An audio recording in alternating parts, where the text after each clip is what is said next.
The biggest question for me was how to help my children.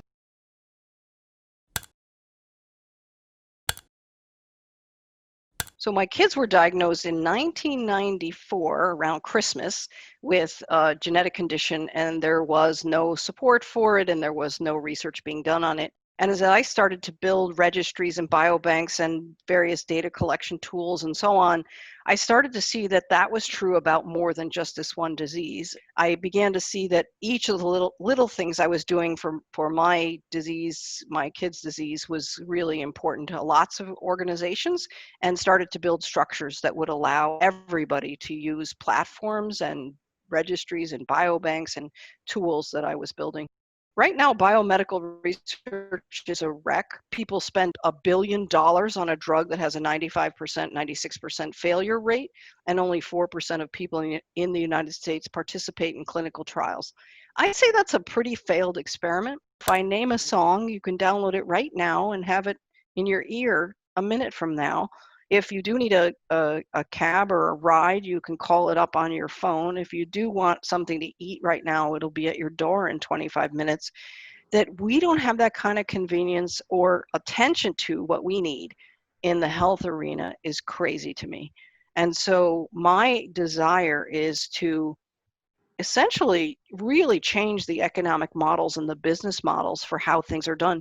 Right now, big pharma companies spend a lot of money finding individuals to participate in clinical trials. We don't need to do that. We can make people available in clinical trials as ubiquitous as songs on our smartphone. And people want to be involved. And at the same time, I am not a Pollyannish person saying, oh, we should get rid of the pharmaceutical companies or the big academic researchers. We need them. We want to work with them, but we really want them to be addressing what we as people want. So I think if we hold the data, they have to come to us. I believe that we need information from people that's pretty ordinary information about how people live, where they go to work, how they play, how they pray, and so on, and to be in the community with the individual in order to figure out their disease. So our system actually gives people a place to store the data, to be able to decide who's going to see these data, who's going to be able to use them. We're also giving the people ownership of this platform. So everyone who contributes data owns the platform. They receive shares, they're shareholders, and so they receive the benefit of whatever comes out of this platform because they own the platform. The data can't be sold, and if we can respect that people should control their own data and where it goes and how it flows, then we're really respecting individuals and communities and meeting their needs.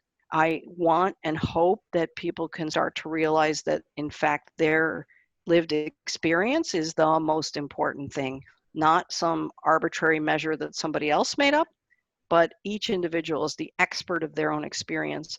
And that we do realize as communities that if we put all of our puzzle pieces together, we're going to be able to see the picture, we'll be able to make a difference, and that we will be able to change these paradigms.